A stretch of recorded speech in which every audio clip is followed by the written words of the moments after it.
Docteur Satan. Tu écoutes seul, non? Malgré mes avertissements.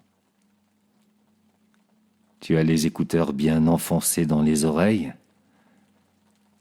Peut-être dans le noir, peut-être tard le soir.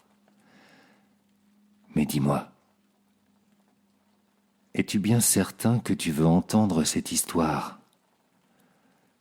Parce que ce soir, on ne va pas parler de monstres imaginaires ou de fantômes dans un grenier.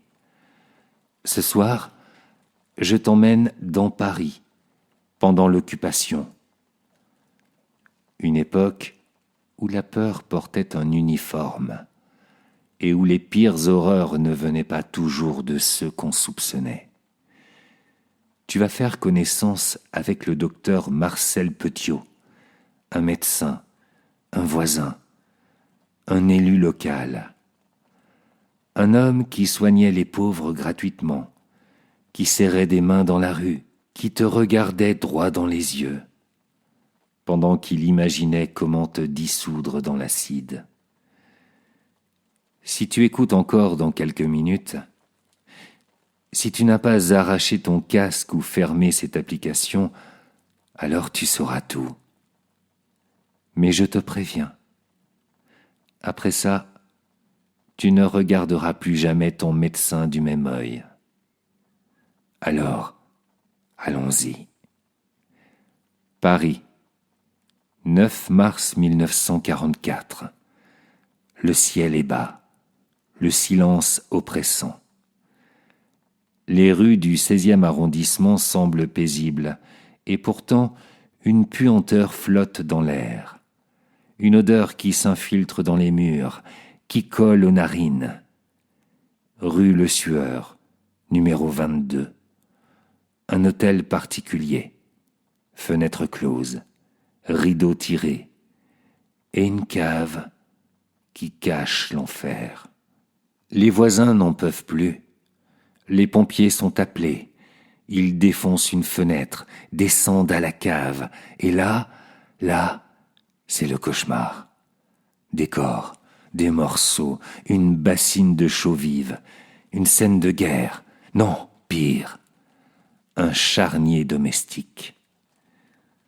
La police arrive, fouille, et découvre des valises, des dizaines, des vêtements soigneusement pliés, des papiers d'identité, des bijoux, des manteaux, des morceaux de vie sans personne pour les porter.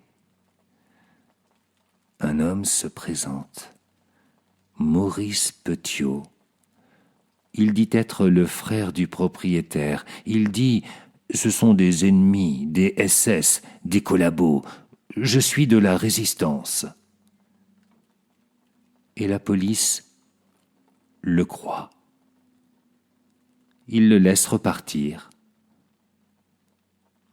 Mais Maurice Petiot n'existe pas. Ce n'était qu'un masque. Derrière lui, un nom, docteur Marcel Petiot. Docteur, oui, diplômé, mention très bien. En apparence, un homme de science, un homme du peuple. À Villeneuve-sur-Yonne, il était maire, médecin des pauvres, généreux, à l'écoute. Mais toi, auditeur, tu commences à comprendre que cette façade, c'était juste du papier peint. Derrière, c'était de la pierre froide, du vide, du mal. Enfant, Petiot est instable, violent. À 3 ans, il torture un chat. À l'école, il vole, menace, manipule. On parle de démence, d'internement. Mais la guerre éclate.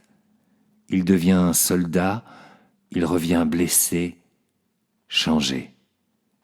Et il devient médecin. Mais toujours ce double visage, celui qui soigne et celui qui détruit. Pendant la Seconde Guerre mondiale, Petiot voit une opportunité. Créer un faux réseau d'exfiltration pour les Juifs Il promet l'Argentine, le salut, la liberté. Mais à ceux qui arrivent chez lui, il n'offre rien d'autre qu'un aller simple pour la mort. Dans la cave de l'hôtel particulier du 22 rue Le Sueur, Petiot a tout prévu. Une salle d'attente, une chambre à gaz, un œilleton pour observer ses victimes agonisées. Ils arrivent confiants. Il les accueille avec douceur, puis une injection de morphine. Et ensuite, tu veux vraiment savoir. Ensuite, le démembrement, la crémation, l'acide. Et pendant ce temps, il empile les valises, les bijoux, les diamants. Il ne tue pas que des familles juives, non. Il attire aussi des truands, des fuyards. Tarif de groupe, disait-il, tarif famille nombreuse. Tous persuadés qu'un bateau les attend, qu'ils vogueront bientôt vers l'Amérique du Sud. Ils n'atteindront jamais la mer. Mais un jour, la machine s'enraye. Les Allemands entendent parler de cette mystérieuse filière. Ils envoient une taupe, Ivan Dreyfus. Il infiltre le réseau, il comprend et prévient Petiot. Il fuit. Ivan ne sera jamais revu vivant. Mais trop tard, la cave est découverte et avec elle, l'horreur. Tu entends ça, hein? Tu entends cette lente descente. Tu imagines ce que les enquêteurs ont vu, ce qu'ils ont senti? 72 valises, des bassines de chaux, des murs couverts de suie et une odeur qui ne partira jamais. Marcel Petiot, alias Capitaine Valéry, tente de se cacher dans la résistance, mais les journaux parlent de lui. Docteur Satan. Il est arrêté en 1946. Pendant son procès, il parle, il s'agite, il interrompt même son avocat pour corriger sa syntaxe. Jusqu'au bout, il reste fidèle à lui-même, un acteur, un menteur, un sadique. Le 25 mai 1946, à l'aube, il est guillotiné dans la cour de la prison de la Santé. Ses dernières paroles : « Maître, ne regardez pas, ce ne sera pas beau. » Non, ce n'était pas beau. Mais toi, auditeur, tu es allé jusqu'au bout. Tu as écouté. Tu sais maintenant. Alors, retiens bien ce nom. Et la prochaine fois que quelqu'un te promettra un voyage, demande-lui d'abord ce qu'il cache dans sa cave. Il y a des noms qu'on oublie, et il y a ceux qui te collent à la peau, longtemps après les avoir entendus. Petiot, c'est ce genre de nom. Parce qu'il n'était pas un monstre dans un placard, il était juste là, dans un bel immeuble du 16e, bien habillé, courtois, et avec un œilleton pour regarder mourir. Et tu sais quoi ?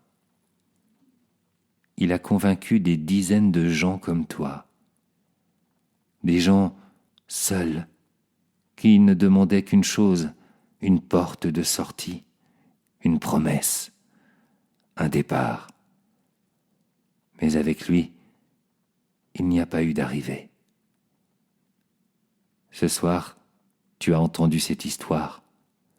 Tu l'as laissé entrer chez toi. Tu sais maintenant ce qu'il a fait. Tu sais comment il l'a fait.